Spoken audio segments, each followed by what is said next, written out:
RecTech, smart grill technology built by grillers for grillers. Buy one, I have one. RecTech with a Q.com, RecTeq.com.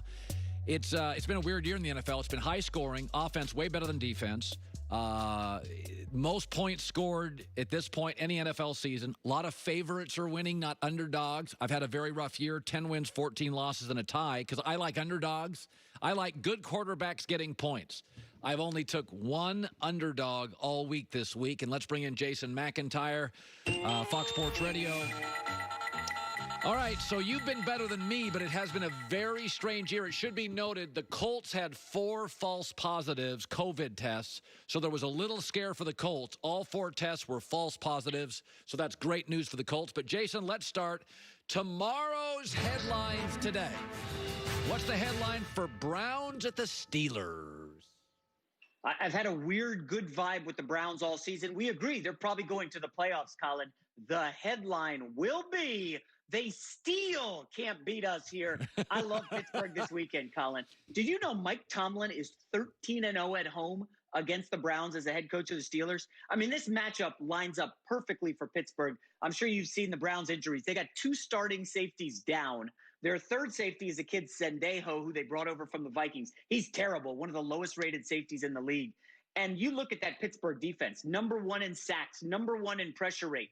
Where does Baker Mayfield struggle, Colin? Under pressure. 3 of his 4 picks this year came under pressure. Now, Baker's been good this year, right? 9 TDs, 4 picks. I think he has 27 commercials so far this season. But I do have some concerns with this Odell Beckham illness, right? He hasn't practiced this week. Yeah. They sent him home again today. And they're like, oh, he could play. Well, I don't think that's good news for the Browns. I actually like the Steelers in a blowout here. All right, good stuff. Tomorrow's headlines today. Now, I quit betting Jets games. I gave up. Jets at the Dolphins. What's the headline going to be, J-Mac? Yeah. As a Jets fan for over 30 years, it pains me to do this, Colin. The headline will be worst gaze scenario. Colin, how is this guy still employed? Okay, everyone else is firing their bad coaches. And the Jets are clinging to this guy like grim death. It's getting ugly. And I'm going to say this, okay? Joe Flacco's starting this week. Mekhi Becton is out. They just traded Le'Veon Bell. People are telling me that the Jets have quit on gaze. Look at the stats for the defense last week. 1 quarterback hit, 1 tackle for loss, 1 sack. That's it. The defense is supposed to be very good and aggressive, and they're doing nothing.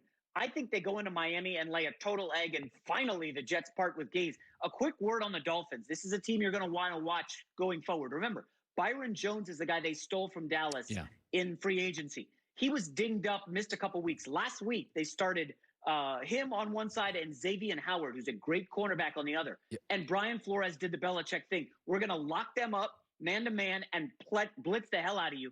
And Jimmy G folded like a cheap table. And C.J. Beathard came in and wasn't much better. This defense has some potential to make some noise.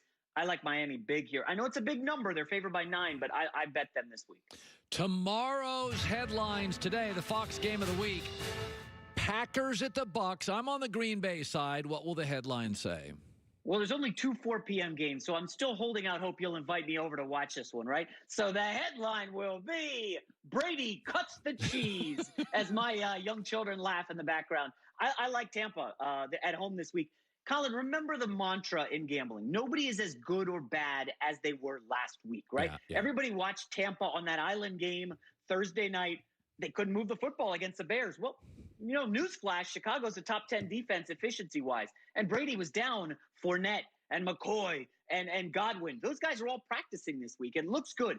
As long as Tom Brady can remember how to count, right? And he knows the downs this week, right, holding up the 4 fingers. I think they'll be fine. Listen, Aaron Rodgers versus Brady, you can't ask for a better matchup Sunday afternoon. I'm expecting a shootout, 45-42 Tampa. I'm calling my shot. Well, wise guys, a lot of wise guys. I said this earlier on my Blazing Five. The wise guys like Tampa this weekend.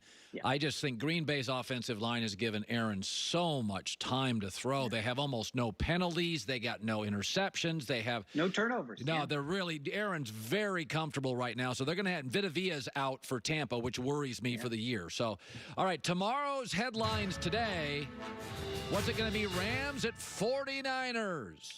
This is another one of those, Colin, the big, sharp, and public divide. Be careful with this one, ladies and gentlemen. The headline will be Goff with their heads I'm back on the Rams this week, and I know, Colin, listen, this is a lot of people are angry at me with this pick right now because what you're supposed to do is take the Niners in this spot, right? A week ago, San Francisco was favored by 3 in this game. Now they're 3-point underdogs. It feels like an overreaction. And, that's what the guys in Vegas say, that everybody's going to be taking the 49ers. But, Colin, I can't do it. I cannot put my after-tax dollars behind Jimmy Garoppolo in that beat-up offensive line and the defense. Listen, Colin, my Uber rating was higher than Jimmy Garoppolo's passer rating last week. It was under 2. It was that bad. And you look at the secondary. They started a guy off the practice squad. They just elevated him and put him out there starting. And Ryan Fitzpatrick was like, okay, I'm going to pick on that kid. And he got obliterated.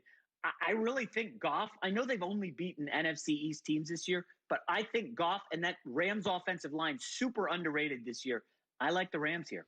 Yeah, it's interesting. They got Todd Gurley out of town, which was very much a walking on eggshells situation here in Los Angeles. We read a lot about it where, they didn't want to say anything, but it was very tense in the locker room. He left. They draft Cam Akers, and now they have 3 viable backs in the Rams, and the offense is real cinched up. All right, tomorrow's headlines today.